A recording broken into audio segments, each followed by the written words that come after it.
नमस्ते एवरीवन। देखो बच्चों, आज अपन स्टार्ट करेंगे चैप्टर 4,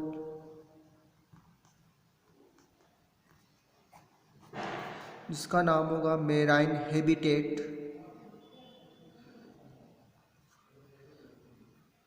लवणीय आवास। तो मेराइन हैबिटेट किसे कहेंगे? वे जलीय आवास जिनमें लवणीय पदार्थ अधिकता से प्रेजेंट हो। लवणीय पदार्थ अधिकता से प्रेजेंट हो, ऐसे आवासों को मेराइन हैबिटेट कहते हैं। इसके बाद बात करेंगे अपन इसमें मेराइन इकोलॉजी। जब समुद्री आवास में पाए जाने वाले जंतुओं का, समुद्री आवास में प्रेजेंट जंतुओं का वातावरण के साथ पारस्परिक संबंधों का अध्ययन किया जाता है, तो इसे मेराइन इकोलॉजी कहेंगे। मेराइन हैबिटेट की विशेषता, क्या विशेषता होती है मेराइन हैबिटेट की विशेषताएं? तो देखते हैं। फर्स्ट विशेषता, डीपनेस। समुद्री आवासों की यह विशेषता होती है कि यह अधिक गहरे होते हैं। इनकी गहराई जो होगी वह अधिक होगी। यह 4000 मीटर या कहीं किलोमीटर तक गहरे होते हैं। इनकी जो गहराई होगी वह काफ़ी ज़्यादा होती है। दूसरा देखें अपन विशेषता में पॉइंट, प्रेशर। समुद्री आवासों की गहराई अधिक होने के कारण यहाँ प्रेशर का मान अधिक बना रहता है। गहराई ज़्यादा होगी तो गहराई अधिक होने से दाब या प्रेशर अधिक होगा और इस कारण गहराई में उपस्थित जंतुओं का शरीर चपटा होता है। तो गहराई में पाए जाने वाले जंतुओं का शरीर चपटा होगा क्योंकि यहाँ पर दाब का मान अधिक होता है। अगली विशेषता की बात करें अपन, सैलिनिटी। समुद्री आवासों का जल अधिक खारा होता है। समुद्री आवासों का जल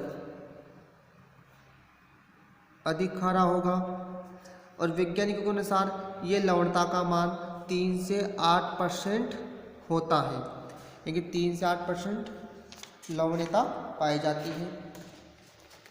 इसके बाद बात करें अपन वॉल्यूम यानी कि आयतन। वॉल्यूम। समुद्री आवास विस्तृत जलीय क्षेत्र के रूप में पाए जाते हैं, अतः इनका आयतन अधिक होता है। इस कारण इनमें जल की भी अधिकता बनी रहती है। समुद्री जो आवास होंगे विस्तृत होंगे, विस्तृत जलीय क्षेत्र के रूप में पाए जाने के कारण आयतन अधिक, और आयतन अधिक होने से जल की अधिकता बनी रहती है। इसके बाद बात करें अपन वाटर करंट। Water current. समुद्री आवासों में जल की अधिकता के कारण जलधाराओं की भी अधिकता बनी रहती है। जल की अधिकता होगी तो जल धाराओं की अधिकता होगी। यह मुख्य रूप से निम्न 2 प्रकार की जलधाराएं प्रेजेंट होती हैं। तो फर्स्ट जलधारा की बात करें, इक्वाटोरियल वाटर करंट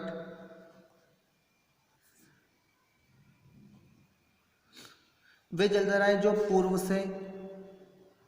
पूर्व से पश्चिम की ओर गमन करती हैं, यानी पूर्व से पश्चिम की ओर गमन करेगी उसे इक्वाटोरियल वाटर करंट कहते हैं। अगली जलधारा की बात करें, सोरे वाटर करंट वे जलधाराएं जो उत्तर से दक्षिण की ओर गमन करती हैं, सोरे वाटर करंट कहते हैं। इसके बाद करें अपन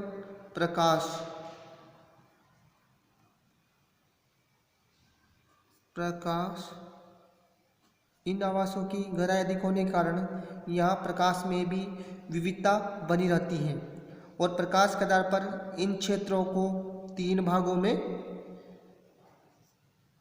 बांटा गया है। तो देखते हैं अपन 3 भाग।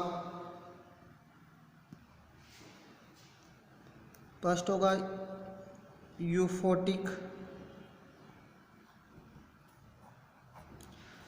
यह सतह से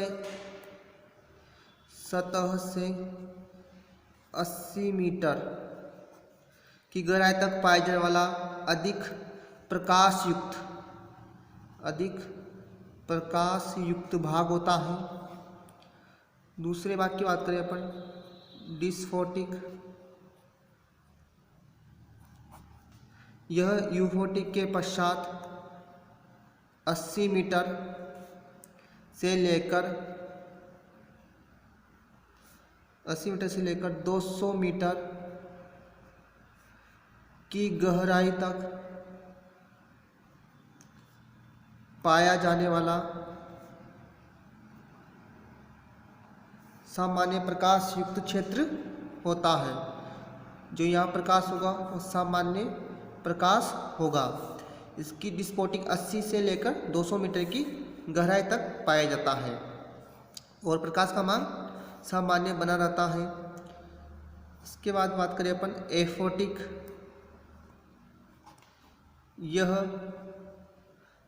200 मीटर से लेकर समुद्र के पेंदे तक पाया जाने वाला अंधकार युक्त क्षेत्र होता है, यानी 200 मीटर से लेकर लास्ट पेंदे तक पाया जाने वाला होगा और यहाँ पर लगभग प्रकाश का भाव बना हुआ रहेगा। इसके बाद बात करें अपन अगली विशेषता की, तापमान।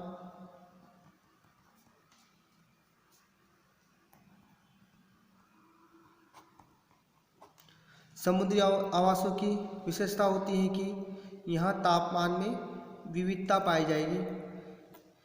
प्रकाश की भिन्नता के कारण सतह का ताप अधिक और मध्य में ताप सामान्य और पेंदे पर ताप अपेक्षाकृत कम बना रहता है, क्योंकि जो प्रकाश होगा वो सतह पर अधिक होगा, तो प्रकाश सतह पर अधिक होगा तो तापमान भी अधिक होगा। मध्य में प्रकाश कम होता है तो यहाँ पर तापमान का मान भी सामान्य बना हुआ रहेगा और पेंदे पर जो ताप होगा वो बिल्कुल कम होगा, क्योंकि वहाँ पर प्रकाश नहीं पहुँच पाता। इसके बाद बात करेंगे अपन classification of marine habitat. Classification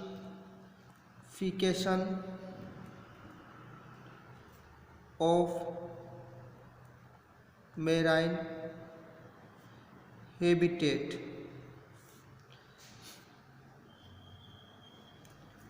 तो हेड के पाथ वैज्ञानिक ने मेराइन हैबिटेट को मुख्य रूप से निम्न 2 भागों में वर्गीकृत किया।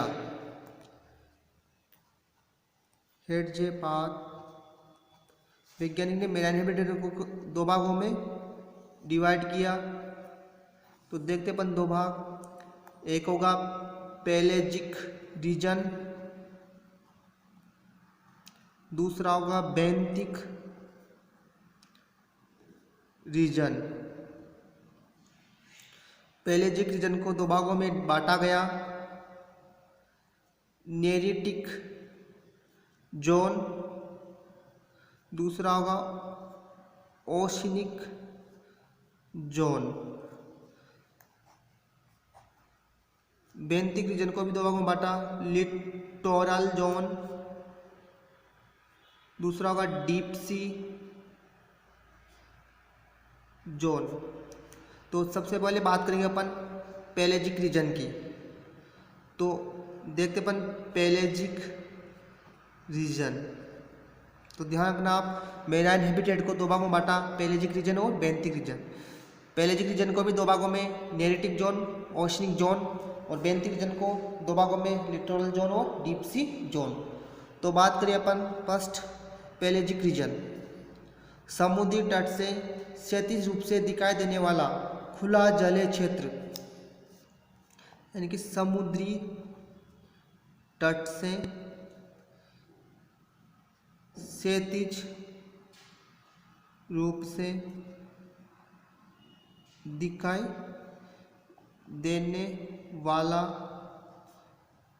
खुला जलीय क्षेत्र पेलेजिक रीजन कहलाता है। यहाँ प्रकाश और तापमान में विविधता बनी रहती है। यहाँ जंतु व पौधे प्रेजेंट होते हैं, जंतु व पौधे या पादप प्रेजेंट होंगे। इसमें दो भाग प्रेजेंट होते हैं या दो भागों में बांटा गया है, नेरिटिक जोन और ओशनिक जोन। तो बात करें अपन फर्स्ट भाग की, नेरिटिक जोन। नेरिटिक जोन पेलेजिक रीजन का समुद्री तट से, पेलेजिक रीजन का समुद्री तट से 240 मीटर चौड़ा व 200 मीटर गहरा जलीय क्षेत्र नेरिटिक जोन कहलाता है। यानी समुद्री तट से तो 240 मीटर चौड़ा होना चाहिए और 200 मीटर गहरा जलीय क्षेत्र नेरिटिक जोन कहलाता है। और इस भाग में प्रकाश तापमान सामान्य बने रहने से जंतु और पौधे प्रेजेंट होंगे, यानी कि सामान्य तापमान वो प्रकाश होगा, तो इस वजह से जंतु व पौधे प्रेजेंट होते हैं। यह तापमान अधिक नहीं होता। समुद्री तट के समीप पाया जाने वाला graph continental shelf, continental shelf कहलाता है। और जब आगे जाकर यह ग्राफ सीधा हो जाता है तो इसे कॉन्टिनेंटल स्लोप कहते हैं। तो देखेंगे अपन इसको ग्राफ के द्वारा। तो देखते हैं अपन इसमें जो पेलेजिक रीजन है इसको दो भागों में बांटा, नेरिटिक जोन और ओशनिक जोन। नेरिटिक जोन जो होगा उसका चौड़ा भाग होना चाहिए 240 मीटर, गहराई होनी चाहिए 200 मीटर, तो इसे नेरिटिक जोन कहते हैं। प्रकाश तापमान सामान्य रहेगा, तो जंतु और पादप भी यहाँ पर सामान्य बने रहते हैं। और इसमें समुद्री तट के समीप पाया जाने वाला ग्राफ कॉन्टिनेंटल शेल्फ कहलाता है। और आगे जाकर ये सीधा हो जाता है तो इसे कॉन्टिनेंटल स्लोप कहते हैं। और जो ओशनिक जोन होगा इसको भी तीन भागों में बांटा, यूफोटिक, डिस्फोटिक, एफोटिक। यूफोटिक जो भाग हुआ वह सतह से 80 मीटर गहरा होता है। डिस्फोटिक 80 मीटर से 200 मीटर तक पाया जाने वाला भाग होगा। और एफोटिक 200 मीटर से 35 तक जो भाग होगा वो एफोटिक होगा। यानी कि ओशनिक जोन को प्रकाश के आधार पर तीन भागों में बांटा गया है। इसके बाद बात करें अपन ओशनिक जोन।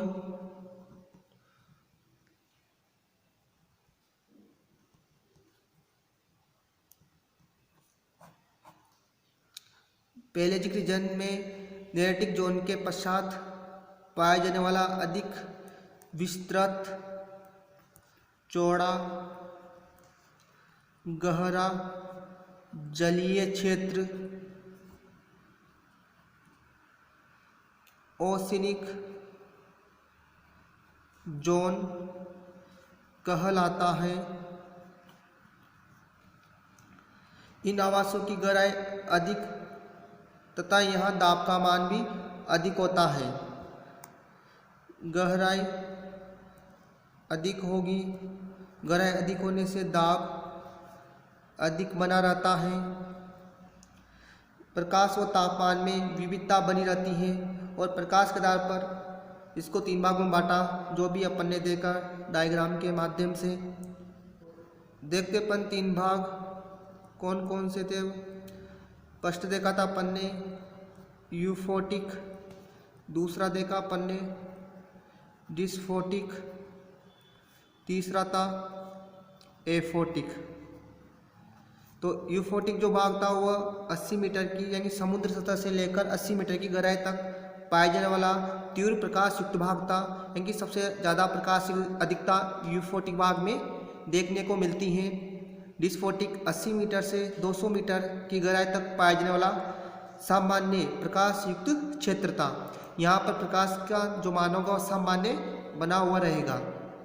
एफोटिक यह 200 मीटर से लेकर 35 तक पाया जाने वाला अधिक गहरा और अंधकार युक्त क्षेत्र होता है। यहाँ पर लगभग प्रकाश का अभाव बना हुआ रहेगा। इसके बाद बात करेंगे अपन बायोटा ऑफ पेलेजिक रीजन। इन आवासों में मुख्य रूप से निम्न दो प्रकार के जंतु प्रेजेंट होते हैं।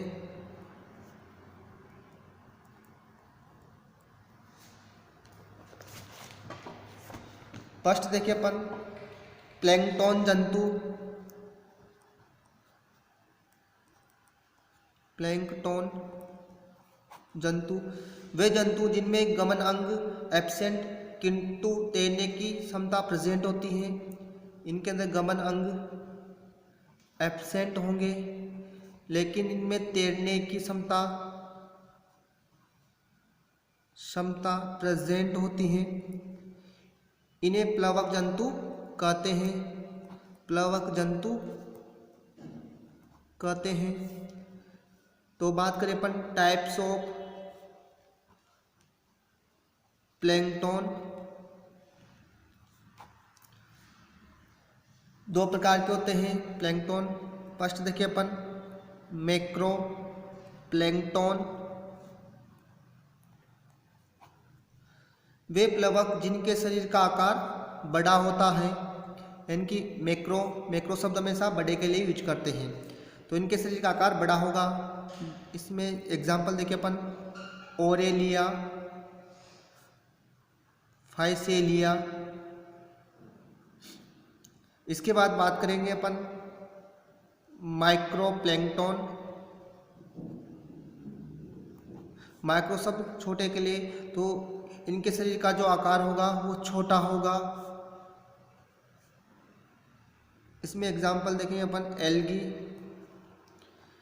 इसके अतिरिक्त प्लैंकटन जंतु निम्न 2 अन्य प्रकार के भी होते हैं।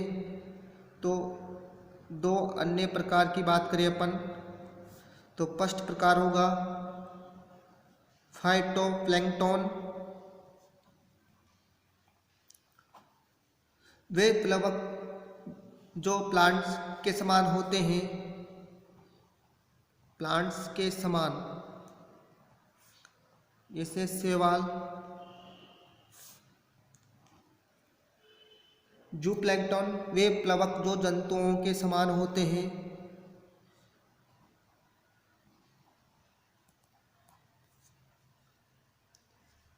जंतुओं यानी फाइटो शब्द पादपों के लिए और जू शब्द जंतुओं के लिए यूज करते अपन, समान होते हैं। एग्जाम्पल देखिए इसमें प्रोटोजोआ,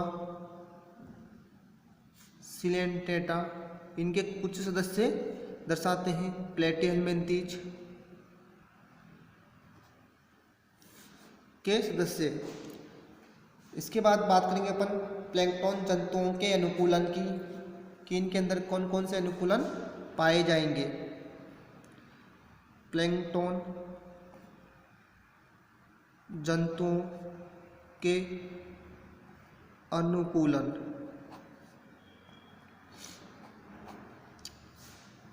पेलेजिक रीजन में निम्नतम संघ के जंतु जैसे प्रोटोजोआ,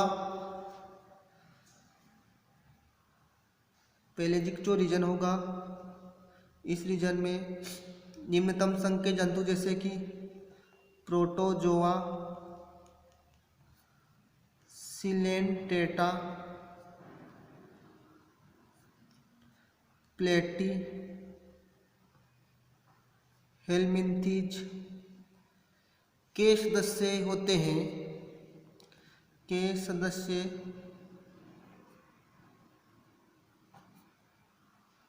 होते हैं। और इन जंतुओं में निम्न अनुकूलन देखने को मिलते हैं। तो फर्स्ट अनुकूलन की बात करेंगे अपन, प्लवन। प्लैंकटन जंतुओं की विशेषता होती है कि इनका शरीर हल्का होने के कारण इनमें जलीय आवास में प्लवन की अत्यधिक क्षमता प्रेजेंट होती है। यानी कि शरीर हल्का होगा और शरीर हल्का होने से जलीय आवास में आसानी से प्लवन करने की क्षमता प्रेजेंट होगी। इस कारण ये जंतु जलीय आवास में तैरती हुई अवस्था में पाए जाएंगे, तैरती हुई स्थिति में प्रेजेंट होते हैं। इसके बाद बात करेंगे अपन बॉडी, यानी कि शरीर की। निम्नतम संघ के जंतु होने के कारण इनकी शारीरिक संरचना जटिल नहीं होती है। इनकी देह भित्ति में मीजेनकाइमा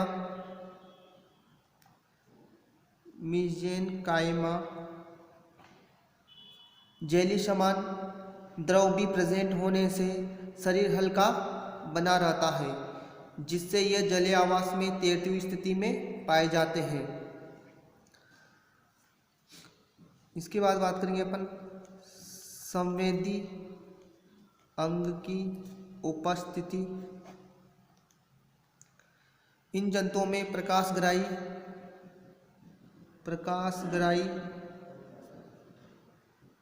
तापग्राही, दाबग्राही, स्पर्शग्राही, रसायनग्राही,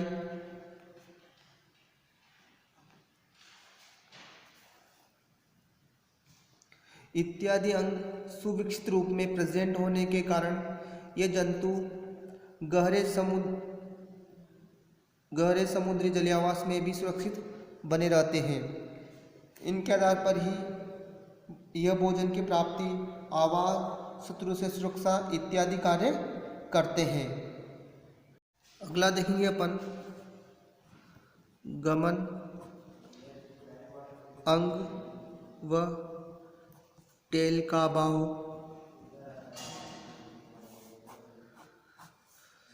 प्लैंकटन जंतुओं की यह विशेषता होती है कि इनमें गमन अंग व टेल एब्सेंट होने से यह केवल प्लवन द्वारा ही अपना स्थान परिवर्तित करते हैं। अगले अनुकूलन की बात करें, लंबे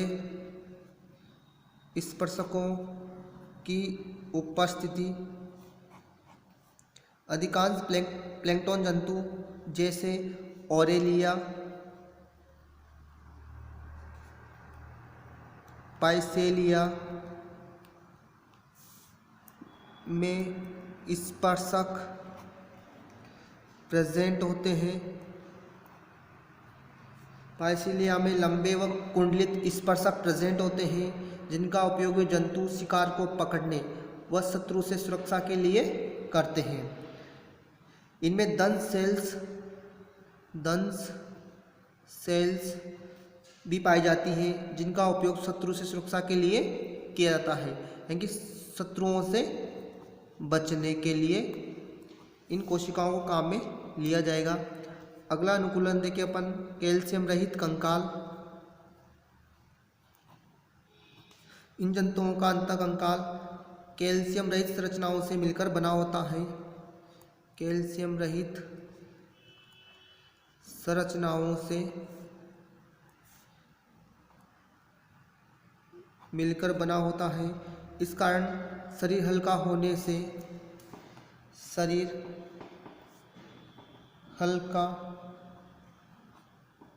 होने से यह जंतु जलीयावास में आसानी से प्लवन करते हैं। अगले अनुकूलन की बात करेंगे, छिद्रित कवच की उपस्थिति। कवच की उपस्थिति, इन जंतुओं की यह विशेषता होती है कि या तो इनमें कवच का अभाव होगा, कवच एब्सेंट होगा, या यह जंतु अपने चारों ओर छिद्रित कवच की उपस्थिति दर्शाते हैं। इस कारण इनमें शरीर हल्का बने रहने से जंतु आसानी से प्लवन करेंगे। इसी के साथ अपन ने प्लैंकटन जंतुओं में अनुकूलन को कंप्लीट कर लिया। तो बायोटा ऑफ पेलेजिक रीजन में अपन ने प्लैंकटन जंतुओं की बात कर ली। इसके बाद बात करेंगे अपन नेक्टोन जंतुओं की। वे जंतु जिनमें गमन अंग के साथ साथ तैरने की क्षमता भी प्रेजेंट होती है।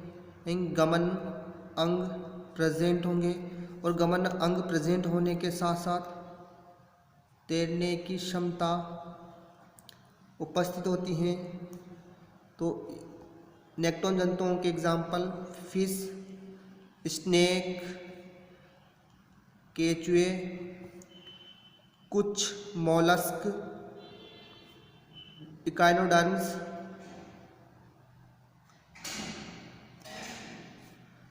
ये सभी जंतु नेक्टोन जंतु होते हैं। इन जंतुओं में जलीयावास में प्लवन के लिए निम्न अनुकूलन देखने को मिलेंगे। तो बात करें अपन अनुकूलन की, तो फर्स्ट अनुकूलन कंकाल। इन जंतुओं का अंतःकंकाल कैल्शियम कार्बोनेट से निर्मित कवच से बना हुआ होगा और इन कंकाल में कैरेफस से निर्मित होता है, जिसके कारण यह जंतु जलीयावास के पेंदे में प्रेजेंट होते हैं। इसके बाद इनके अंदर शिकारी प्रकृति देखने को मिलेगी। शिकारी प्रकृति, लेटरल लाइन की उपस्थिति, लेटरल लाइन, धारा रेखित शरीर, ये सभी अनुकूलन अपन ने बायोटा ऑफ रिवर में कंप्लीट कर लिए। तो वहाँ से इनको लिखना है। चिकनी त्वचा की उपस्थिति, टेल की उपस्थिति, चपटा शरीर, माइग्रेशन यानी कि प्रवासन, अंतःकंकाल, प्रासरण नियमन, असंविधि, संवेदी अंगों की उपस्थिति।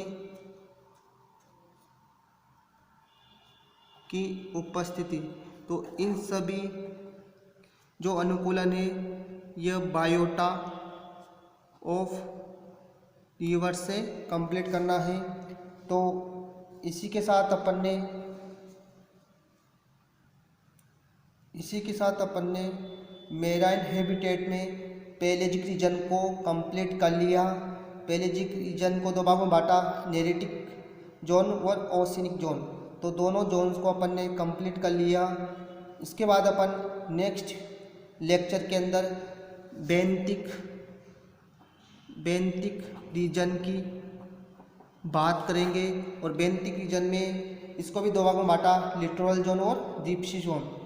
तो इसको अपन नेक्स्ट लेक्चर के दौरान डिटेल से स्टडी करेंगे। तो आज के लिए बस इतना ही। थैंक्स।